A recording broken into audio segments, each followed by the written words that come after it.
Would you like us to send the rose petals again tomorrow, Mr. Calhoun? I blinked at the email. Read it again. And again. Rose petals? Again? The message had arrived just after 3 a.m. I wasn't supposed to be awake. But grief's a punctual creature. It shows up right when your hope falls asleep. The reservation number matched hers. The dates matched hers. The name on the room matched hers. But I hadn't flown to the Dominican Republic. She had, and she took him instead. The hotel manager clearly assumed the email belonged to the happy groom. Unfortunately for everyone involved, it belonged to me, the husband she forgot to delete from her travel rewards account. And just like that, I knew. Not just suspected. Not just worried. I knew. I leaned back in my chair, staring into the glow of the laptop screen, listening to the sound of our broken dishwasher clicking uselessly behind me. She'd told me not to bother fixing it before she left. Let's replace it when I get back, she said. Together. That word felt poisonous now. Together. The screen showed their upgraded booking. Ocean romance package. Sunset champagne cruise for 2. Welcome couples massage. Her name. And beneath it, in the second guest field, Kane. I laughed. Actually laughed. It sounded like coughing through glass. Kane. Of course. The friendly colleague from her gym brand. The one who always called during team meetings, but somehow only ever when she was in the car. The guy with teeth too white for someone who only sells protein powder. But that wasn't the part that made my hands shake. It was the billing contact. Mine. She used our shared card. Our points. Our everything. To cheat. But she made one mistake. She used my login. And I was about to make her deeply regret that. I didn't respond to the hotel manager. Not right away. I just sat there with my cursor blinking in the reply box, hands hovering above the keyboard like my fingers were waiting for permission. My first instinct was to call her. To ask, to plead, to scream why. But I didn't. I didn't want to give her the dignity of denial. I didn't want to hear the carefully rehearsed lie, the quiver in her voice, or worse, the cold, flat calm of someone who'd already decided I was optional. So instead, I clicked the PDF attachment. The invoice loaded slowly, like it knew it was holding something radioactive. The header said El Sol del Mar Resort, La Romana. A boutique oceanfront escape. Adults only. No kids. No noise. No guilt. Just scented air, quiet jazz, and towels folded like swans. I'd looked at that resort once, months ago, when planning a possible anniversary trip for us. A getaway we never booked because she claimed she was too slammed with launch season. I scrolled. Suite upgrade, $490. Private dinner on the beach, $270. Rose petals and scented candle turned down. Complimentary with romance package. Champagne welcome basket, $120. She'd upgraded using my card. Or more precisely, the one still auto-saved to her account. A card I'd offered to cover her travel expenses with when she was trying to build her brand. A card I never once thought she'd use to cheat on me in paradise. I didn't cry. Still hadn't. My body hadn't granted me the luxury yet. Instead, I opened a second tab and typed Kane Elridge into Google. It took all of 6 minutes to find his wife. Her name was Daphne Elridge. She had a baking blog. A very wholesome, flower-dusted corner of the internet where she shared cookie recipes and stories about her golden retriever named Otto. She wore pastel aprons and smiled in that sweet, suburban way that made my chest tighten. She didn't look like someone who deserved this. But then again, neither did I. I read 3 of her posts. One about lemon scones. Another about her failed sourdough starter. The third about Kane's birthday, where she wrote, "I'm not a poet, but every time he smiles at me, I feel like I could be." My jaw clenched. It actually hurt. I didn't know what to do. Should I tell her? Should I send proof? Should I let her live in the lie just a little longer, the way I had for months? There was something disgusting about having the power to destroy another person's life with a single screenshot. But there was also something necessary about it. So I took a breath. I composed an email. I was polite. I was careful. I was honest. Hi, Daphne. I'm not writing this to hurt you, and I promise I'm not crazy. I think. No. I know. Our spouses are in the Dominican Republic right now. Together. Attached is an invoice. If you need more, I have it. If I'm wrong, you can delete this and curse my name. But if I'm not, I'm so sorry. I didn't attach the full PDF. Just the cropped part where their names were listed. Side by side. Hers and his. smiling on a reservation they didn't know I could see. I stared at the send button for a long time. My finger hovered over the mouse like it might explode. And then I clicked. What happened next wasn't explosive. It wasn't loud or dramatic or like something out of a thriller. It was a single typing notification. Just 4 dots. Daphne was awake. And she was about to read the truth. The same truth that had cracked something inside me hours earlier. I thought she'd call me insane. Or block me. Or at least ask who I was. But Daphne didn't hesitate. Less than 2 minutes after I hit send, her reply landed in my inbox like a silent grenade. I know. Those 2 words shouldn't have felt like a punch in the ribs, but they did. Because they meant I wasn't the only one drowning in quiet humiliation. They meant someone else had been staring at cracks, hoping they were just hairline fractures instead of the foundation caving in. For a long time, I had been trying to convince myself that everything was fine, that Riley was tired, overworked, disconnected, not disloyal. And now, here was Daphne, confirming that the lie stretched far beyond our house. It had contaminated theirs too. Before I could respond, another email came in. No text, no subject line, just an attachment. It was a photograph of a birthday card, the kind made by hand, messy with glue and glitter. Probably their kid's handwriting. I didn't even know Kane had a child. The inside read, "To Daddy from Ellie. Mommy says we'll celebrate when you're home from the big meeting trip. I miss you already." There was a sticker of a dolphin in the corner. I stared at it for too long. I felt like vomiting. This wasn't just a steamy affair in a tropical hotel. This was a man who told his child he was on a business trip while he was getting his feet rubbed by my wife on a beachfront balcony. This was a woman who kissed our dog goodbye, promising to bring him a souvenir, while she packed lingerie and beard oil for a man whose child thought he was a superhero. I replied with everything I had. Screenshots, booking confirmation, room service receipts. I didn't even try to explain who I was anymore. I didn't need to. We were connected now, not by love or trust, but by betrayal. Our pain mirrored each other's like a funhouse reflection, warped, stretched, sickeningly familiar. Daphne's next email came in 3 hours later. She had been quiet too long. I assumed maybe she changed her mind, decided to let it go, pretend like I was just some bitter stranger looking to start chaos. But when the message came in, it was a full-blown plan. I found his backup email. He's using it for hotel communications. I reset the password using our anniversary date, because he's too lazy to change anything. There's a booking confirmation inside, including an itinerary, boat ride, spa appointments, even a note requesting a gluten-free menu for his sensitive stomach. Want to have some fun? She attached everything. She even found a way to forward me their itinerary for the next 3 days. They were scheduled for a couple's photo shoot on the beach that afternoon, a dinner reservation at a private rooftop restaurant the following night. The note Kane submitted for the chef said, "This is a celebration of a long-awaited connection. Please make it special." I whispered the words aloud.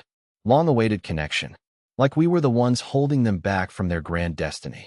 I stared at my screen. Riley and I had our first date in a Waffle House. We split hash browns and laughed so hard I choked on orange juice. I told her I'd never felt more at ease with someone in my life. I meant it. And now, years later, she was sipping cocktails with a married man, toasting to freedom from the life we built together. I told Daphne I wasn't sure what fun looked like in a situation like this. I wasn't some mastermind. I didn't want revenge that would land anyone in jail or on the news. I just wanted the truth to cost them something. Anything. I wanted them to lose a little blood for every cut they'd given us. She agreed. And that's when she said the line that stuck with me more than anything else that day. "Then let's ruin the honeymoon. Quietly. With style. And make them pay for every rose petal they didn't deserve." I smiled for the first time in days. Not because I was healed. Not because I forgave anything. But because for once, I wasn't alone in the fallout. By that evening, we had a plan. And part of it involved me calling the hotel. Again. But this time, I wouldn't be pretending to be Riley's assistant. This time, I was the furious, legally entitled cardholder who just learned his wife booked a surprise vow renewal behind his back, and I needed a full itemized invoice with the new charges added, along with one more request. I wanted to upgrade their room, and I wanted the bill sent to a very specific name. The hotel concierge didn't even question it. When I called, I kept my voice steady, calm but disappointed, like a husband trying to salvage the surprise after his wife accidentally booked her own vow renewal. I said Riley was going through something spiritual and wanted to reconnect in secret. I said I'd discovered her plan, and I wanted to make it even better for her. The concierge clapped audibly on the other end. He called it romantic and beautiful. I called it justice. I asked if we could upgrade her room to the honeymoon oceanfront villa, the most expensive accommodation on the property. Private plunge pool, butler service, exclusive cabana access. The works. I said cost wasn't an issue, but I wanted a very specific name on the bill, Daphne Elrich. I told them it was a wedding gift from her friend. They agreed instantly. People love love. Daphne, meanwhile, had done her part. She posed as Kane's personal assistant and requested a custom-made banner to be placed inside the room, one that read, "Here's to the start of your forever, Kane and Riley." She even managed to sneak in a note attached to the champagne bucket, signed, "From all of us at Fit Fuel Gym." We knew it was only a matter of time. 2 hearts. The beautiful thing about these places? They never check credentials when you sound confident and use soft words like gesture and celebration. They think you're just another rich couple making romantic chaos. No one questions a tip with a smile. But here's where it got even better. The hotel sent confirmation emails to both Riley and Kane, outlining the upgrade, the banner, and the note. Exactly as we hoped. That meant by the time they returned from their sunset paddleboard yoga session, yes, that was an actual thing on their itinerary. They'd walk into a suite decorated like they'd just eloped, with someone else's money, someone else's dreams, and absolutely no clue who had orchestrated it. I imagined the look on Riley's face. Confusion, panic, maybe laughter if she thought it was a prank. But deep down, she'd know. She'd feel the invisible fingerprint. Kane would shrug it off, maybe try to play it cool. But he'd check his phone. He'd check his email. He'd feel the first tremor of something going very wrong. Back home, I sat on the couch with Winston curled at my feet, watching a sitcom I wasn't even following. I couldn't sleep.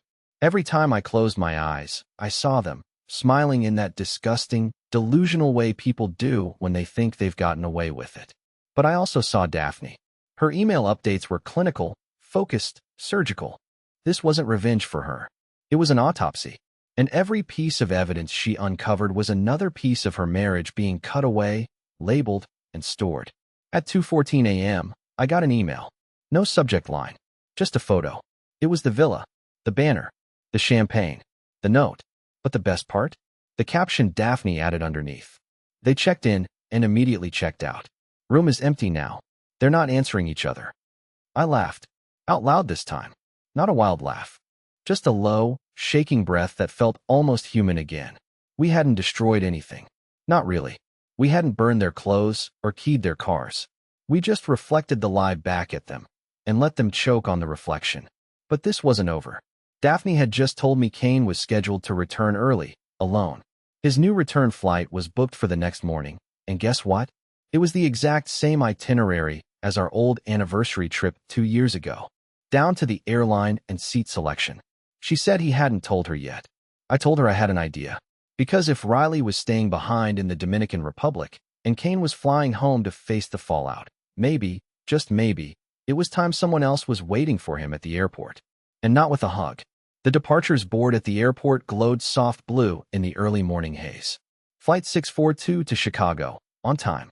I sat in the far corner of Terminal C with my hoodie pulled low, pretending to scroll through emails while sipping burnt gas station coffee. I hadn't told Daphne I was coming. It wasn't part of the plan. But after everything, the sleepless nights, the lies, the silence, I needed to see him. I didn't even know what I expected. Closure? Catharsis? A punch? Maybe just proof that he was real.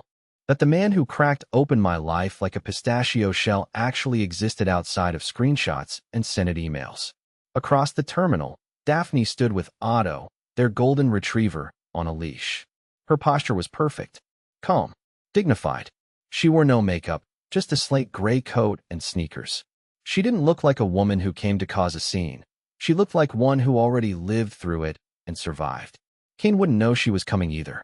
His return was supposed to be delayed due to a rescheduled fitness seminar. He had told her that before he left. She nodded along and quietly booked herself the morning off work. I had no right to be there, honestly. This wasn't my moment.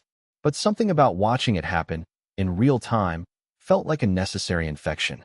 You don't heal until the fever breaks. At 6:22 a.m., the gate door hissed open. Passengers filed out one by one. Businessmen, retirees, sleepy honeymooners. I saw him before she did. Kane, tan, relaxed, carry-on slung over one shoulder, AirPods in, not a care in the world. His shirt still had the logo from the resort on the sleeve, a palm tree etched in golden thread. He looked untouched, and that alone made my jaw tighten. Then Daphne stepped forward.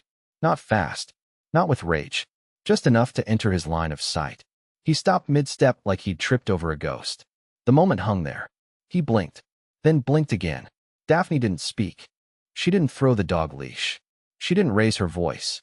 She just pulled a white envelope from her coat and held it out like she was returning a library book. Kane stared at it like it might bite him. Eventually, he took it, looked inside. His mouth twitched. Not in guilt, not even in fear. Confusion. Like the lie had rotted so deep into him that the truth felt like a foreign language. I could barely hear them, but I didn't need to. He muttered something. She shook her head once, then turned. Otto followed, wagging his tail like it was just another Tuesday. And Kane? He stood there, holding a piece of paper, still not understanding that he'd just been calmly, clinically erased. I slipped out before either of them noticed me. I didn't need confrontation. I didn't need drama.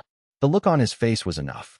That empty, blinking look of someone whose escape plan had suddenly developed 1,000 tiny holes, and he couldn't find the plug to stop the flood. Back home, my phone buzzed. It was Daphne. He didn't even try to explain. He just stood there. You were right. When you show them the truth, they short-circuit. They don't know how to react without a lie to stand on.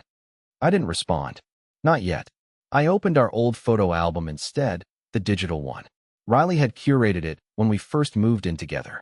Back when everything felt like it was headed toward something beautiful. It was full of brunches, trips, blurry birthday candles. And now I saw it for what it really was. A museum of moments she never really meant. I hovered over the delete album button, paused, then clicked share, and sent it to Kane's Instagram inbox. With one line. You missed these. Thought you might want to complete the scrapbook. I didn't even care if he opened it. The act was enough. A reminder that memory is a weapon too. And he was standing on a minefield he hadn't even begun to recognize yet. But I knew it wouldn't be long. Riley was still in the Dominican Republic, and her silence had become deafening. For days. That's how long it took for Riley to finally reach out. No texts, no emails, no voicemails. Just a cold, suffocating silence that wrapped around my life like plastic over a forgotten body. After Kane landed and walked straight into his reckoning, I expected the ripple effect to slam into her too. I imagined her pacing on some balcony, realizing the silence wasn't normal.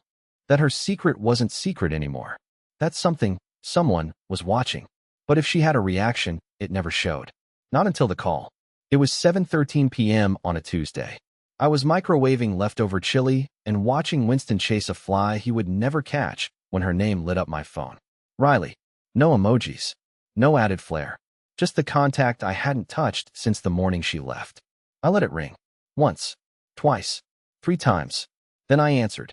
Hey, babe, she said, in that casually exhausted tone people use when they're trying to pretend life is just a little chaotic, not unraveling entirely. Sorry I didn't get back to you earlier. The reception here's been a disaster. And honestly, I've just been trying to unplug. You know how work fries me. She was playing dumb. I stood there, spoon half lifted, heart pounding in my throat. She was actually trying to slip back into the narrative like nothing happened. No scandal. No cheating. No room upgrades or honeymoon banners or men named Kane. Just stress and sunsets and a bad Wi-Fi signal. Uh-huh, I said flatly. My voice sounded like someone else's. There was a pause. A small crack in her performance. Everything okay? She asked, like she'd just walked into the middle of an unfamiliar conversation and was hoping for the script. Sure, I said. How's the weather? Another pause. Hot. Humid. Beautiful, though? You'd love it here. That was the part that nearly made me laugh. You'd love it here. As if the place wasn't soaked in betrayal. As if she hadn't invited someone else into what was once ours, and now had the audacity to sell me the travel brochure like it was a romantic pitch. I could have confronted her. thrown the receipts in her face, asked her how the rose petals were, if Kane liked the champagne, if she enjoyed the note from Fit Fuel Gym. But I didn't, because I suddenly realized she wasn't calling to confess. She was calling to rebuild the alibi. It wasn't guilt that drove her back into contact. It was fear. She'd felt the tremor. Maybe Kane told her something. Maybe the sweet upgrade spooked her. Maybe Daphne's silence had begun to echo. Either way, this wasn't the voice of a woman in love. This was the voice of someone trying to secure her version of events before the real one caught up to her. "You still coming home Saturday?" I asked, dry as dust. "Yeah," she replied, a little too quickly. "Actually, maybe sooner. I've just been kind of over it. The whole retreat is disorganized. You wouldn't believe how messy the company is behind the scenes. Everyone's gossiping. It's like high school." "Ugh. High school. Right. Let me know if you need a ride from the airport," I said. "Or if Kane can swing it."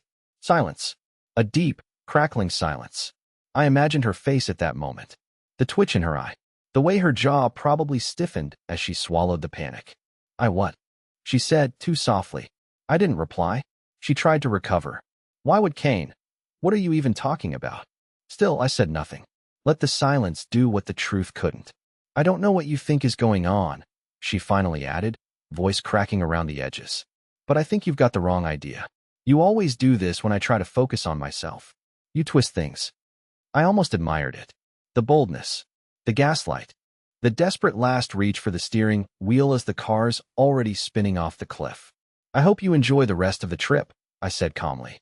"Really, you deserve every moment." Then I hung up, and I stood there, not satisfied, not triumphant, just still. It was like watching a magician fumble a trick and realizing you already saw the wire months ago, but pretended not to because you loved the illusion. I didn't block her. I didn't text back. I didn't even tell Daphne. I just sat in the quiet house, the one Riley had filled with scented candles and throw pillows and fake joy, and listened to the clock tick like a metronome, counting down to something I couldn't quite name. She was coming home, but not to the life she left behind. Not anymore. Riley walked through the front door like she was stepping onto a stage where the script had changed, but no one told her. Her suitcase wheels squeaked against the floor she hadn't cleaned in weeks. The living room was immaculate, unnervingly so. Not a sock, not a shoe, not a coffee mug in sight. I'd spent the previous 2 days deep cleaning, not because I expected her to appreciate it, but because I needed to reclaim the space. The air, the angles, the silence. She had painted the place in chaos for months. I wanted the walls to breathe again before she contaminated them with her voice. She looked at me like she expected some kind of opening monologue. A question, a scream, a bitter laugh. I gave her nothing. "Hey," she said, barely above a whisper. I nodded once, didn't stand up. I was sitting on the edge of the couch with Winston next to me, who didn't even lift his head when she came in. That seemed to sting her more than anything I could have said. She set her bag down, awkward, unsure of where to go or what to do, like a stranger entering someone else's home, which, in a way, she was. She walked into the kitchen, muttering something about being thirsty, and then I heard the sound of her gasp, soft, involuntary. A choked breath escaping her like someone had punched the wind out of her with a single word. She had found the envelope. It wasn't meant for her. Not directly, but I didn't hide it either. It sat on the dining table in plain view, addressed in pen to a familiar name, Elaine Carrington, the woman who owned the boutique PR agency Riley desperately wanted to freelance for. Riley had spent weeks courting her last year, pitching campaigns, sending mood boards, even baking her stupid gluten-free muffins for that first lunch meeting. The letter inside wasn't cruel. It was precise, honest, professional. It said, to MS. Carrington, I believe it is important that you are aware of recent events involving Ms. Riley M. C ______, with whom you are currently in partnership discussions. Please note that this message is not intended to damage reputations, but to provide clarity before any formal relationship is finalized. While personal behavior is not always relevant in business, repeated acts of deception, misuse of client resources, and public conduct that may reflect poorly on your brand should be noted.